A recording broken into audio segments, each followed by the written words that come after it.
Gabe Landeskog on the minds of not just Avs fans, but many people around the NHL with the new documentary coming out tracking his recovery process. Gabe certainly sounds like he thinks he's coming back, but gotta ask you guys, realistically, will Gabe Landeskog play hockey games in the year 2025? Yes. Okay. Yes. 2 yeses. I worded that question pretty specifically because I just wanted the yes there. When you start digging into what does that look like, how many games, the situation becomes a lot more murky, right? Yeah, I mean, I think I'm not going to say 100% confidence, but I'm approaching. I'm confident that he's going to give it a go in the postseason, and what happens after that, I really don't have a guess. I don't know if he's going to go well. I don't know if he's going to play a bunch of games. I don't know if he's going to play 5 minutes into the first period and then go back and tell the trainer and be like, cool, that's done. It. I'm done. Like, sorry, fellas. I don't know how it goes after that, but I have confidence that he's going to get on the ice and he's going to take a shift. And Avalanche fans are going to at least be able to thank him for the 2022 Stanley Cup run that we now know he played on a knee that was in truly bad shape, career-altering shape. And he was a point-per-game player that postseason. Guy was awesome. Just to surf off of AJ's comments, I don't think AJ, you, me, anyone, media, coaches, know. I don't think Gabe himself knows how it's going to go. You know what I mean? And that's, if I'm going to take his words, which were, I'm going to see this thing through. You know what I mean? And whatever that means can mean a lot, right? I mean, it can mean, like you said, come do one shift, come do one game, come do a playoff run, come do 5 seasons. I think mentally he needed to see this thing through. Way too young to retire. Had some time on his hands in a sense that, whatever, they had just won. The pressure of winning wasn't there. Not that you don't want to win every year, but you know what I mean? The core was signed basically in a sense, Makar, McKinnon, obviously we know what happened with Mikko, but all of a sudden, how is it going to go? I don't know. He doesn't know. But man, he's worked hard to get himself where he is today. He sure looks a lot better today than he did a year ago, 2 years ago, 6 months ago. You can see he looks like a hockey player when he steps on the ice right now. Is he doing full throttle? No, but he still looks like a hockey player right now, which he has not looked. He has not looked like a hockey player when he stepped on the ice there the last few years. This is totally different. This is a different path. This is a path to, we're going to see him, to answer your question, in 2025, which is coming up here in the playoffs. Yeah. Let's play a little bit of best case, worst case here. Worst case scenario truly is he never gets back on the ice and all of that. But let's live in a world where he does at least give it a try. Is that impactful to the Avs? If he goes out there, plays one shift and can't go any further, do you think that helps or hurts the Avs in this year's playoffs? I mean, I think it. I think it hurts in the one game that they get a Brad Hunt 45 seconds out of him. Yeah. I think that hurts them. And then after that, there will be some emotional fallout, and I think that there's all of that probably won't be great. But I mean, I don't know beyond that. I think it only helps. I honestly, we're talking about worst case. He comes back. He doesn't come back at all. I don't even know if that's worst case at this point. I think worst case he comes back and sucks. Well, and then they have this Milan Lucic level contractual anchor tied around their neck, and he really is just a shell of himself. I mean, the guy's 32 and he hasn't played in the NHL in 3 years. We're talking about a total unknown territory here, and under that consideration, that might be the worst case, is that they spend that $7 million, they get their leader back, but they don't get anything close to that hockey player back. In this postseason, I think that's okay. But moving forward, given his cost and given where they are contract-wise, there are going to be some real struggles with that. That might be worst case. If he gets back and he's like, a true top 6 guy, the $7 million is money well spent. But if we're talking about him struggling to be a consistent third line guy at $7 million, that sucks. I think that sucks for everybody watching like this like shell of a player, like dragging this husk of a body that has betrayed his career around on the ice, and everybody just being like, God, this sucks. Like, because right now we're like, do it. We want him back. Come back, Landy. We want him back. But watching something like that, I think would be kind of an awful emotional experience.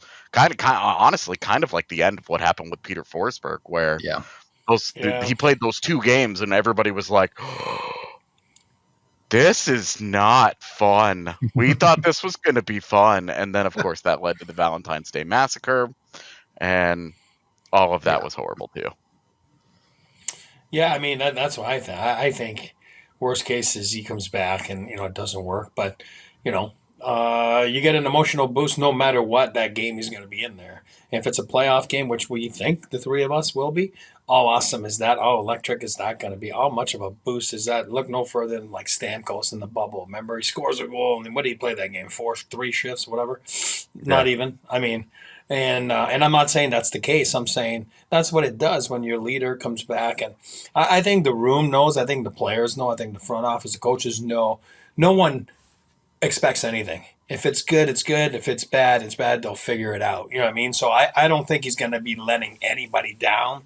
I think it's going to be more like whatever he brings is a plus. You know what I mean? And I think I'm looking forward to it as a fan, as a guy that was there when he broke in the league. I have a soft spot for him. You guys know that.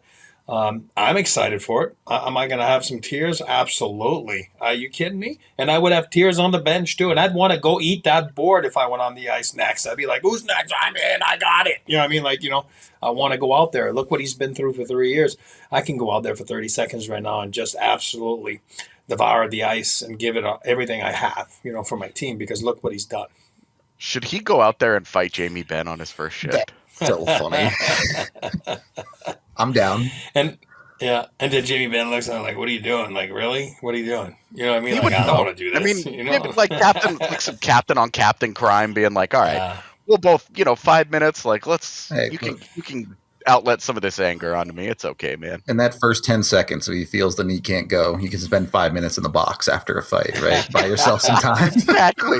Go grab onto somebody and just twirl around for a little bit, and then be like, sit in the box and soak it all in and be like, I know that this is the end, but this is a cool way to go. Looking forward to it. I'm looking forward to it. I do want to flip over to that. Is that why? Sorry, is that why Yoel Kiviranta's been so awesome the last couple of weeks? Because he knows Landy's coming for his spot in the lineup. His last ride. The cat feels the heat. He's like, he does. This dude's coming back, and my spot is parallel friends. Yeah. I do want to switch over to that best case scenario conversation. And to be honest with you, in the playoffs, obviously best case scenario is Landeskog's amazing. He's the player he was. I don't think anyone is realistically expecting that. Like you said, he hasn't played in 3 years. That's not reality.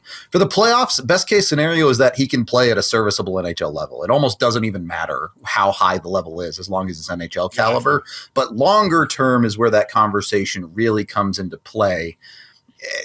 We're not doctors, obviously. We're not trying to surmise what's going on in Landeskog's knee exactly. But realistically, over the next couple of years, what's the best way this plays out for Landy and the Avs? That because of the money involved, that they're probably forced to move on from Jonathan Drouin, and that they don't really feel the pain of that. That he is a solid second line guy. That he's a 20-40 guy, gives you 60 points, but he gives you that physical presence. He scores 20 for you, gives you that net front on your first power play unit. Kind of like what he was earlier in his career, where he was a really good, lineup fixer for you. You have a center, second line center, third line center that is struggling. Instead of using Arturi Lehkonen all the time, he becomes the fixer. He becomes that adult. And, he tells Val Nichushkin to knock it off in the postseason. Yeah, and I think he comes in and I think no matter what, he comes in, he does well, and like the team does well, then it's a Hollywood movie script. It is. You know what I mean, it just is, and I don't mean that like sarcastically. You probably make a movie out of it. You know what I mean? Because it's never been done before. I don't care what people say; it's never been done. But there's one guy that can do it. It's him. Ultimately, at the end of the day, we'll see how it plays out. It's up to Landy to make the decisions he needs to make, whether that's coming back for a long time or giving it a try and seeing what happens. Hopefully we find out these playoffs. Realistically, the Avs need to know before July 1st. If it doesn't work in the playoffs, the Avs pretty much have to operate as Landeskog is done. I think that's where you're at because they have to spend that money in the offseason. Yeah, I would be lying if I said I wasn't excited with all the documentaries that have come out. It sure seems like something's going to happen. I don't know if it'll be good or bad, but I personally feel like we're hurtling towards some sort of a conclusion here, and for me, that's just exciting because this 3 years of what's going on here is exhausting. I'm more tired of this than I am talking about Colorado's second line center issues. It's been a lot of both. It's been a lot of both the last couple of years for sure. Maybe that's best case scenario. He's the second line center moving forward. I retired after the goaltending issues. I retired after that one. There you go. There you go. Maybe 1 month from now, we'll have the conclusion to this topic, but we'll just have to wait until then. Make sure you go check out our podcast and other videos on DNVR Sports YouTube. We will talk to you in the next one.